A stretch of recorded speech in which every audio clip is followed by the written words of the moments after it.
মালদায় ব্যবসায়ীকে খুনের চেষ্টা। চার চাকা গাড়ি হাইজ্যাক করতে বাধা দেওয়ায় এক ব্যবসায়ীকে ধারালো অস্ত্র দিয়ে মেরে খুন করার চেষ্টার অভিযোগ উঠল। গতকাল গভীর রাতে ঘটনাটি ঘটেছে ইংলিশ বাজার থানার অঞ্চল মোড় এলাকায়। জানা গেছে আক্রান্ত ব্যবসায়ীর নাম আতিউর মাহাতল, বাড়ি বড় কলা চণ্ডীপুর। জানা যায় বাড়ি থেকে 200 মিটার দূরে অঞ্চল মোড় এলাকায় তাদের স্টিল ফ্যাক্টরি রয়েছে। কালকে পাড়াতে জলসার অনুষ্ঠান চলছিল। এই অনুষ্ঠান শেষে স্টিল ফ্যাক্টরি হয়ে বাড়ি ফিরছিল ওই ব্যবসায়ী। সেই সময় কয়েকজন স্টিল ফ্যাক্টরিতে রাখা তাদের চার চাকা গাড়ি হাইজ্যাক করছিল। ঘটনার প্রতিবাদ করায় ওই ব্যবসায়ীকে সুরজ শেখ, ভদু শেখ সহ মোট 4 জন মিলে মারধর করে। ঘটনায় আহত হয় ওই ব্যবসায়ী। এরপর তাকে উদ্ধার করে মালদা মেডিকেল কলেজ হাসপাতালে নিয়ে আসা হয়। আজ সকালে এই ঘটনায় ইংলিশ বাজার থানায় একটি লিখিত অভিযোগ দায়ের করা হয়েছে।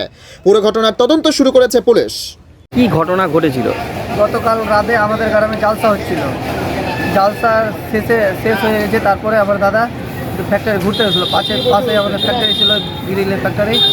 এবার গিয়ে দেখে যে 3 জন ছেলে ফ্যাক্টরিতে গাড়ি ছিনতাই করতে এসেছে। আমাদের এই গাড়ি রাখা থাকে ফ্যাক্টরিতে। এবার ছিনতাই করতে এসেছে। এবার ওদের বাধা দিয়েছে। বাধা দিতে গিয়ে ওরা আবার 7 জন 8 জন ছেলেকে ডেকেছে ওদের গ্যাংয়ে। ডেকে নিয়ে মারধর করেছে। বাধা দিয়েছে, মারধর করেছে। এখন হাসপাতালে ভর্তি আছে। চিনতে পেরেছে কাউকে? হ্যাঁ। কি নাম? সুরাজ শেখ, ভাদু শেখ। ওদের বাড়ি কোথায়? ওদের বাড়ি নওদা বাজার। কি চাইছো তোমরা? আমরা শাস্তি চাইছি। পুলিশকে জানিয়েছো? হ্যাঁ, জানি। তোমাদের বাড়ি কোথায়? আমাদের বাড়ি গড়কলা চণ্ডীপুর। তোমার নাম? নাজিম মাহালা। এটা গাড়ি ছিনতাই করতে এসেছিল রাত্রে।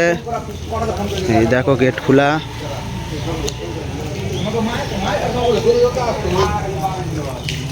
বনাটও খোলা আছে। গাড়ি ব্যাটারি চুরি করতে এসেছিল। এই দেখো বনাট খোলা।